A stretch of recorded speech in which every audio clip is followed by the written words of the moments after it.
Pendant des années, les astronomes ont pensé que les données n'étaient rien d'autre que du bruit. Un reflet perdu parmi des milliers. Mais quelque chose a changé.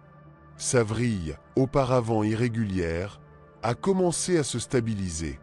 Sa trajectoire, inexplicablement, semblait se corriger face à la gravité. Les lectures ont cessé d'être chaotiques et sont devenues une impulsion ordonnée, presque intentionnelle. Dans les observatoires, les formules ne ressemblaient plus à des équations de mouvement, mais plutôt à des schémas de coordination. Si ce n'était pas artificiel, alors la physique nous cachait quelque chose. Et si c'était le cas, l'histoire de Troy Atlas venait d'entrer dans un chapitre auquel nous n'aurions peut-être jamais dû assister. Tout a commencé par un avis. Ce n'était pas une image prise dans un télescope, mais une marque dans un enregistrement numérique. Un temps universel, une coordonnée et un nom provisoire, TLS 2025-R2. Dans la routine automatique du projet Atlas à Hawaï, l'objet est apparu comme un signal insignifiant parmi des centaines. Quelques pixels.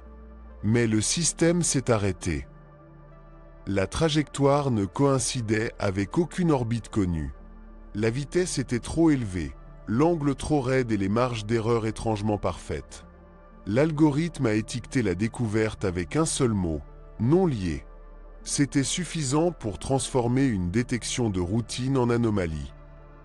Atlas n'a pas été conçu pour rechercher des voyageurs provenant d'autres systèmes.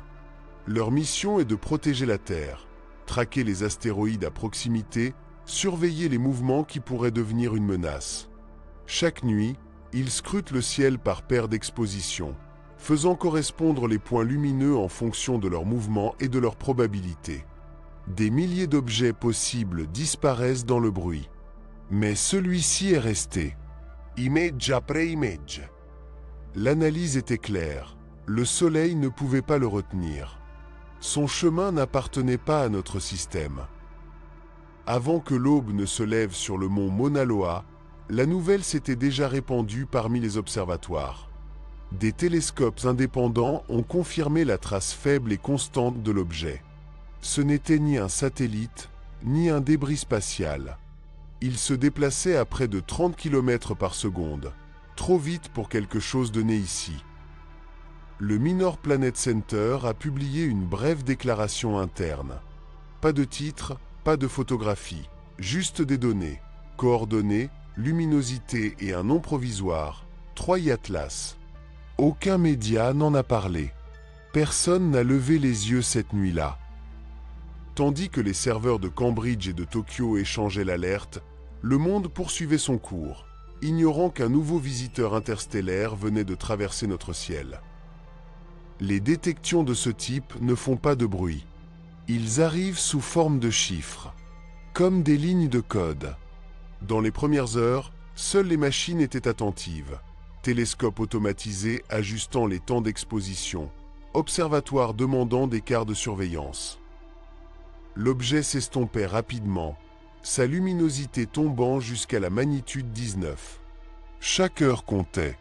Il serait bientôt perdu dans la lumière du soleil, invisible pour presque tous les instruments. Cette nuit-là, seuls quelques télescopes ont réussi à la capturer. Épuisés, mais conscients d'observer quelque chose qui venait d'au-delà de notre propre origine. Alors que le reste du monde dormait, dans les salles de contrôle, certains opérateurs étaient encore éveillés, effectuant de brèves présentations entre leurs tâches de routine. Les équipes conçues pour suivre les astéroïdes géocroiseurs ont été obligées de suivre quelque chose qui se déplaçait beaucoup plus rapidement que n'importe lequel d'entre eux. Les images étaient rares, mais authentiques, une ligne faible, à peine perceptible, glissant entre les étoiles à 30 km par seconde. Chaque image confirmait la même chose. L'objet n'était pas lié au Soleil. Il est venu de l'extérieur et est reparti presque au moment même où il avait été découvert. En dehors de ces centres d'observation, la vie continuait la même. Les villes continuaient d'éclairer l'horizon, les avions traversaient le ciel selon leur route habituelle et personne, à l'exception de quelques astronomes, ne savaient qu'un nouveau visiteur venu d'un autre système stellaire venait de passer devant nous. Quelques heures plus tard, Lorsque les premiers rapports internes circulèrent, le Soleil se levait déjà sur l'Europe. Une nouvelle ligne d'objets est apparue dans les emails de différentes universités. 3I Atlas, paramètres préliminaires confirmés. Pas d'image, pas de titre. Juste un petit mot discret. Nos cieux s'étaient à nouveau croisés. Cette confirmation a déclenché une course contre la montre. Une fois la découverte rendue publique, les observatoires du monde entier se sont réveillés. Des îles Canaries au Chili, en passant par l'Afrique du Sud et le Japon, les télescopes robotiques ont commencé à faire pivoter leurs dômes vers le même point. L'urgence n'était pas émotionnelle, c'était de la pure mécanique orbitale. À la vitesse à laquelle il se déplaçait, sa position changeait des milliers de kilomètres chaque nuit. Un retard, un nuage et l'objet seraient perdus à jamais. Les photons sont devenus une monnaie précieuse. Chaque observatoire a rassemblé ce qu'il a pu. Quelques secondes d'exposition avant l'aube, une légère trace sur le capteur. Les images semblaient identiques, sans relief, couleur de poussière. Mais pour les ordinateurs traitant les données, chaque pixel comptait. En combinant tous les plans, le bruit commençait à révéler une structure, une légère asymétrie, une impulsion de luminosité qui semblait se répéter avec la rotation de l'objet. Ce n'était pas une révélation spectaculaire, mais c'était mesurable. Et en astronomie, ce qui est mesurable change tout. Les groupes de photométrie ont travaillé sans relâche, corrigeant les distorsions atmosphériques et recherchant un motif. Peu à peu, une idée a émergé. 3I Atlas ne tournait pas comme un rocher au hasard. Sa lumière variait régulièrement, comme si sa forme, voire sa surface, cachait une sorte de géométrie. Ce détail a suffi à repenser toute la stratégie d'observation. Mais la fenêtre d'opportunité se refermait rapidement. Sa magnitude apparente est tombée au-delà du niveau 19, puis du niveau 20. Les plus petits télescopes ont abandonné les premiers. Seuls les plus grands Hubble, Gemini North et quelques systèmes d'optique adaptative ont réussi à le suivre encore quelques jours. Les chercheurs ont appelé à une urgence, volant des minutes à d'autres projets. La plupart des nouvelles images montraient à peine un flou, impossible à distinguer du bruit. Pourtant, en astronomie, la persévérance est une forme de révélation. En seulement 3 nuits, les enregistrements du ciel ont été remplis de coordonnées et de temps d'exposition. Le peu que 3I Atlas offrait était déjà archivé, partagé, protégé. Le reste dépendra du modèle. Lorsque les premiers calculs orbitaux ont été réalisés, le résultat était sans équivoque. Sa trajectoire répondait à la définition d'une orbite interstellaire.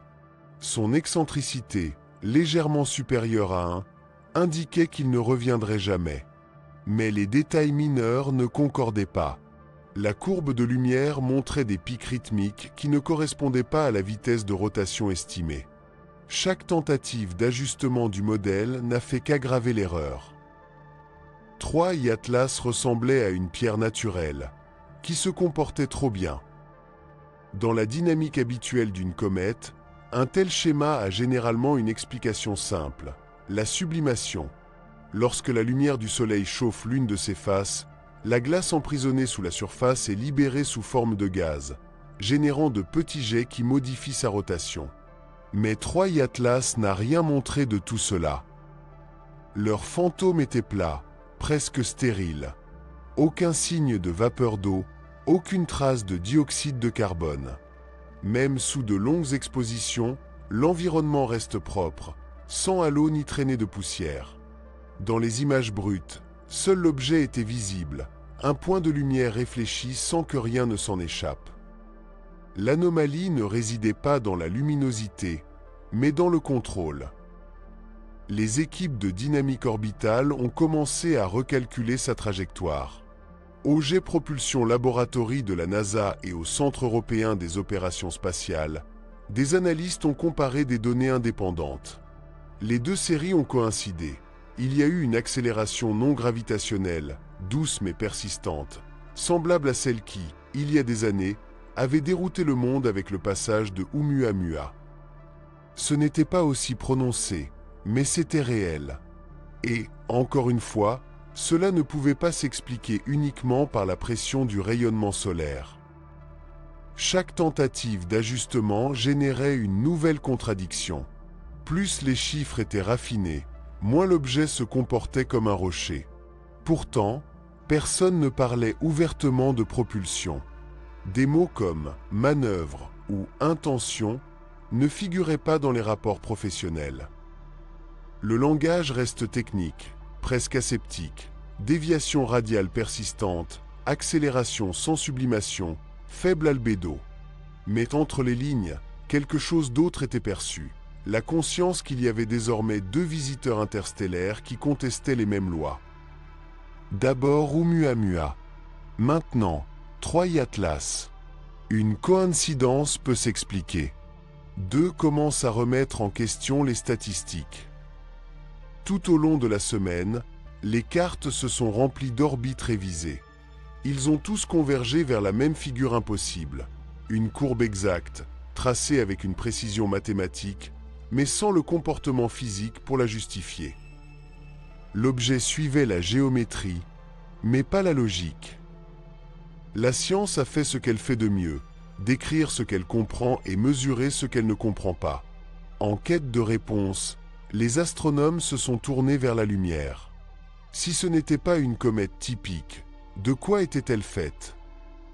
La spectroscopie devait fournir la clé. Séparer la lumière en ses composantes, liser ses traces, identifier les éléments.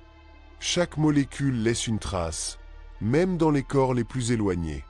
Mais lorsque sont arrivés les premiers résultats du Gemini North et du Nordic Optical Telescope, la confusion était totale. Les graphiques apparaissaient presque vides, une ligne uniforme, sans pic d'émission, sans couleur, sans historique. La lumière réfléchie s'aplatit en une pente silencieuse. Dans n'importe quelle autre comète, la chaleur solaire excite des gaz qui brillent dans des tons de cyanure, de carbone ou de vapeur d'eau. Troy Atlas n'a rien montré de tout cela. Son silence n'était pas une absence, c'était une résistance. De nouvelles techniques sont essayées. Exposition plus longue, filtre plus large, observation infrarouge. Le bruit n'a fait qu'augmenter, mais l'histoire est restée inchangée. Aucun signe de jet, aucun nuage diffus de poussière. Il semblait recouvert d'une matière qui ne voulait pas céder, même à l'approche du Soleil. Une comète qui n'aimait pas est un paradoxe. Elle se déplace comme une comète, mais respire comme une pierre. Des hypothèses ont surgi parmi les scientifiques. Certains imaginaient une croûte durcie par le rayonnement cosmique au cours d'éons de voyages interstellaires, une coquille de carbone pétrifiée par le vide. Quelle que soit la vérité, Troy Atlas est resté fidèle à son énigme. Un corps qui ne parlait pas, un visiteur qui traversait le système solaire ne laissant qu'une ombre de lumière, et bien plus de questions que de réponses. Certains scientifiques ont proposé que Troy Atlas pourrait être composé de glace exotique, si volatile qu'elle s'évapore sans laisser de traces, de l'hydrogène, de l'azote, peut-être même des combinaisons de molécules qui n'avaient jamais été détectées auparavant dans un objet interstellaire. L'idée était à la fois tentante et frustrante. Si quelque chose d'aussi éthéré échappait à tous les capteurs, alors la physique connue n'offrait que des hypothèses incomplètes. Aucune des deux théories ne correspond parfaitement. Les données, aussi précises soient-elles, laissent peu de place à la spéculation. La présence d'une force non gravitationnelle sans trace visible suggérait que quelque chose d'extrêmement subtil se produisait. Une fuite de matière trop uniforme pour être capturée, un phénomène physique inconnu, ou même quelque chose qui défiait l'intuition sur la façon dont les corps célestes interagissent avec la lumière et la gravité. Lors des réunions qui ont suivi, les attentes initiales ont cédé la place à la frustration. Ce qui aurait dû raconter l'histoire de l'objet semblait paradoxalement l'effacer.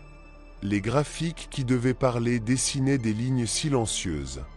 Les instruments fonctionnaient parfaitement, les calibrages étaient exacts et les marges d'erreur étaient minimes.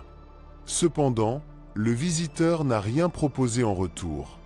Il réfléchissait la lumière comme un miroir recouvert de cendres, montrant seulement à quel point il voulait peu être connu, laissant aux observateurs le sentiment de poursuivre une ombre. La communauté scientifique a commencé à se diviser. Un groupe prônait la patience, plus d'observations, plus de modèles, rien d'extraordinaire pour l'instant. L'autre groupe a interprété les mêmes données comme la répétition d'un motif déjà observé. Accélération douce mais constante, absence d'émissions visibles et forme déduite uniquement des courbes de lumière. La ressemblance avec Oumuamua, cette première énigme interstellaire qui avait troublé la communauté des années auparavant, a amené certains à la prudence, voire à la défensive, conscients que toute déclaration hâtive pourrait déclencher un débat international. Au Harvard-Smithsonian Center for Astrophysics, un chercheur a envoyé une note privée comparant les trajectoires de Troy Atlas et d'Oumuamua. Le ton était prudent, presque académique, mais l'avertissement était clair. Un deuxième cas d'accélération sans sublimation nous obligerait à reconsidérer de nombreuses hypothèses sur la dynamique des corps interstellaires. Même si les extraterrestres n'ont jamais été mentionnés, cette insinuation a suffi à ce que des communications prudentes se multiplient dans les observatoires du monde entier. Chaque phrase était mesurée, chaque hypothèse soigneusement enveloppée dans des mots prudents, comme si l'idée de l'inconnu pouvait s'échapper avec insouciance. La NASA a publié le lendemain un rapport mesuré et délibéré, réaffirmant sa confiance dans les explications naturelles. Ils ont vu dans Troy Atlas une opportunité d'affiner les modèles de débris interstellaires, en garantissant que tout écart non gravitationnel reste dans les limites de la plausibilité. Le message officiel était clair, la curiosité était permise, spéculation, non. Mais entre les lignes, les chercheurs pouvaient sentir la tension. Un rappel silencieux que même les agences les plus formelles savent que l'univers se plie rarement à la prudence humaine. Après les mailles internes, la réalité était différente. Les chercheurs ont partagé des données brutes et des équations incomplètes pendant la nuit, discutant de l'albédo, des coefficients thermiques, des ajustements de courbes et des effets possibles des rayonnements. Chaque correction résolvait un problème et en générait un autre. S'il n'y avait pas d'émission visible, quelle force pourrait générer la trajectoire observée? Si la pression de rayonnement était insuffisante, que restait-il? Personne n'a évoqué la propulsion, mais l'idée flottait dans chaque silence des débats internes. La fatigue se faisait sentir, la science impose le doute, mais la répétition engendre le malaise, et 2 visiteurs interstellaires ont enfreint les mêmes règles en moins d'une décennie. À ce moment-là, les télescopes au sol avaient presque perdu Troy Atlas. Sa magnitude dépassait la limite de 20 et elle s'est effondrée dans les limites de la visibilité. Le dernier espoir résidait dans les instruments spatiaux. Les machines conçues pour étudier les planètes, les lunes et les comètes devaient désormais suivre un fragment éphémère de l'espace profond, un point qui semblait s'échapper de la structure même du cosmos. L'orbiteur européen de Mars, initialement destiné à cartographier les canyons et les plaines, a été reprogrammé pour l'occasion. Sa caméra, conçue pour les paysages immobiles et les structures géologiques, ne pouvait pas suivre un objet se déplaçant à 30 km par seconde devant le fond stellaire. Les ingénieurs ont improvisé. Ils ont pris de courtes expositions, capturé des images consécutives et appliqué une méthode étape et attente, ajustant soigneusement la position estimée de l'objet entre chaque image, dans l'espoir de l'attraper avant qu'il ne disparaisse. Chaque image était un risque. Rater la cible signifiait d'attendre des mois avant une nouvelle opportunité, tandis que Troy Atlas poursuivait son voyage silencieux dans le vide interstellaire. Il en résulte une sorte de flou volontaire, une bande grise qui traverse le fond étoilé comme un fil de fumée suspendu dans le néant. Pour un observateur non spécialiste, il pourrait s'agir d'une erreur de traitement, d'une panne technique, ou encore d'un reflet capricieux du capteur.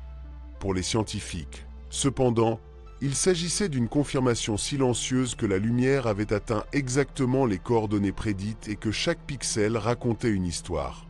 Lorsque les images revinrent, elles ressemblaient presque à une peinture abstraite, un flou sur une toile de points lumineux. L'objet laissait à peine une trace visible, mais ce flou contenait une information aussi concrète qu'un trait de crayon qui indique la direction et la vitesse. Le bord avant était plus défini que la traînée arrière, suggérant une symétrie, un soupçon de rotation régulière, peut-être contrôlée, ou peut-être d'un phénomène encore inconnu qui défiait l'intuition de ceux qui l'observaient. Quelques jours plus tard, le télescope spatial Hubble a rejoint le suivi, utilisant le temps d'observation initialement alloué à un autre projet. Les résultats correspondaient à ceux de Cassis, une tâche faible mais constante. Les deux instruments, séparés par des millions de kilomètres, ont enregistré le même taux de variation de luminosité sur des expositions consécutives. Les analystes ont comparé les bandes, pixel par pixel, et ont détecté que les changements de luminosité entre l'avant et la queue se répétaient de manière uniforme, trop régulière pour être ignorée. Le schéma suggère que Troy et Atlas tournaient sur un axe fixe, plutôt que de se trouver de manière chaotique comme la plupart des comètes, dont la rotation est constamment modifiée par les gaz qui s'échappent. Ce visiteur, en revanche, maintenait une rotation constante, douce et délibérée, comme si la gravité avait tracé une boussole et il obéissait sans hésitation. Pour le grand public, les images pourraient paraître fades, des lignes de lumière sur une obscurité infinie. Mais pour les astronomes, ces lignes racontaient une autre histoire. Le mouvement ne révèle pas toujours la forme. Parfois, cela reflète une absence de hasard, une absence d'erreur, une absence d'intention humaine. Un objet qui se déplaçait avec précision dans un univers incapable de le prédire, qui défiait l'intuition avec sa certitude silencieuse. L'histoire orbitale de Troy Atlas est rapidement devenue un casse-tête qui remettait en question les méthodes de prédiction classiques. La première solution n'a duré qu'une semaine. Le suivant n'a pas duré très longtemps. Chaque nouvelle mesure obligeait à mettre à jour la trajectoire et chaque révision se propageait à travers des bases de données qui n'étaient pas préparées à réécrire constamment l'histoire. À la mi-octobre 2025, le Minor Planet Center avait publié 5 circulaires corrigeant les données de position, de luminosité et de période de rotation. Chaque révision décalait légèrement le modèle par rapport au précédent, laissant les astronomes face à une énigme. Plus les chiffres étaient précis, plus l'histoire semblait instable. En pratique, de telles corrections étaient courantes. Le cosmos est rarement conforme à la première version. Mais cette fois, les changements ont suscité de l'inquiétude, un murmure de méfiance à l'égard des bases de données. Des améliorations de l'ajustement ont été notées dans les enregistrements ainsi que des écarts inexpliqués, des fractions de degrés ici, des secondes de temps là. Les détours étaient petits, presque imperceptibles, mais cohérents, toujours dans la même direction. Par rapport aux observatoires indépendants, des différences persistent. Il ne s'agissait pas d'erreurs d'instrumentation, était l'objet défiant toute prédiction, suggérant que l'univers détenait encore des secrets qui refusaient d'être apprivoisés par des équations linéaires. Au Centre européen des opérations spatiales, les analystes ont rassemblé ce qu'ils ont appelé en interne « Révision 2.1 », un ensemble de données intégrant les mesures de Cassis, Hubble et les observations au sol. La solution ajustée a réduit les anomalies apparentes, mais ne les a pas éliminées. L'objet a continué à s'écarter légèrement de la trajectoire attendue par la pure gravité, comme s'il répondait à des forces invisibles ou à des règles qu'il ne comprenait pas encore. La théorie de l'expulsion des gaz était mathématiquement cohérente, mais le spectre ne montrait toujours pas la présence de gaz, laissant un vide d'explication qui se faisait sentir dans chaque graphique. Chaque fichier corrigé apportait de nouvelles annotations, avec des discussions techniques de plus en plus détaillées. Certains ont proposé l'effet du recul thermique, la légère force produite par le rayonnement solaire lorsqu'il est réémis sous forme de chaleur. D'autres soupçonnaient des biais introduits par l'interpolation des données entre télescopes ou l'influence de champs magnétiques subtils. Aucune explication ne satisfaisait tout le monde. Les révisions se multiplièrent, et avec elles la lassitude et la fascination grandissaient simultanément. Plus on essayait de définir Troy Atlas, plus il se brouillait sous la certitude statistique. La base de données s'est retrouvée pleine de solutions qui se chevauchent, toutes techniquement correctes dans leur propre cadre de référence, comme une mosaïque de vérités partielles qu'aucune d'entre elles n'englobe pleinement.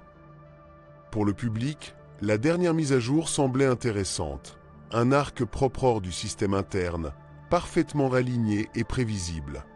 Mais derrière cette apparence de normalité, les scientifiques savaient que l'objet continuait de défier les règles connues, avançant comme un messager silencieux de l'inattendu, rappelant que même dans un univers mesuré et calculé, il existe des mystères qui refusent d'être apprivoisés. En privé, les archives racontaient une histoire différente, un réseau de corrections méticuleuses qui masquait le peu de choses réellement comprises. La version officielle se limitait à déclarer « affinement de la solution orbitale ». Pour ceux qui avaient passé des semaines à peaufiner chaque détail, la phrase ressemblait plus à un aveu qu'à une conclusion. À ce stade de l'observation, 3 Atlas étaient toujours là, suspendus dans le ciel, faibles, à peine perceptibles et insaisissables. Chaque tentative de photographie nécessitait des expositions plus longues et un timing plus précis. Dans les images brutes, l'objet semblait presque invisible jusqu'à ce que les données soient combinées, couche après couche, pour extraire son signal du bruit de fond. Ce qui était autrefois une trace claire sur les étoiles était devenu une trace diffuse et incertaine. L'objet a persisté, mais prouver sa présence est devenu plus difficile à mesure que chaque nuit d'observation s'est produite. La plupart des petits télescopes avaient déjà délégué leur surveillance à des installations plus grandes. La magnitude apparente de l'objet a touché les limites de ce qui peut être étudié depuis la surface de la Terre. Les quelques observatoires qui ont continué la surveillance, Gemini North, Mount Lemmon et certaines stations européennes ont signalé des détections proches de la certitude statistique. Chaque confirmation nécessitait plusieurs couches de traitement, chaque image étant vérifiée par rapport au bruit sombre, à la diffusion atmosphérique et au décalage stellaire. Malgré tout, la cohérence est restée. 3 Atlas se déplaçait toujours exactement là où les modèles orbitaux le prédisaient. Il n'y a eu aucune nouvelle irrégularité ou déviation inattendue, juste une disparition progressive de la précision mesurable. La lumière, faible mais pure, continuait à se refléter sans poussière ni gaz pour la brouiller. Ce qui avait changé, c'était le rapport entre le signal et le silence. Chaque photon capturé semblait emprunté, comme si l'univers récupérait le peu de témoignages qu'il avait offert.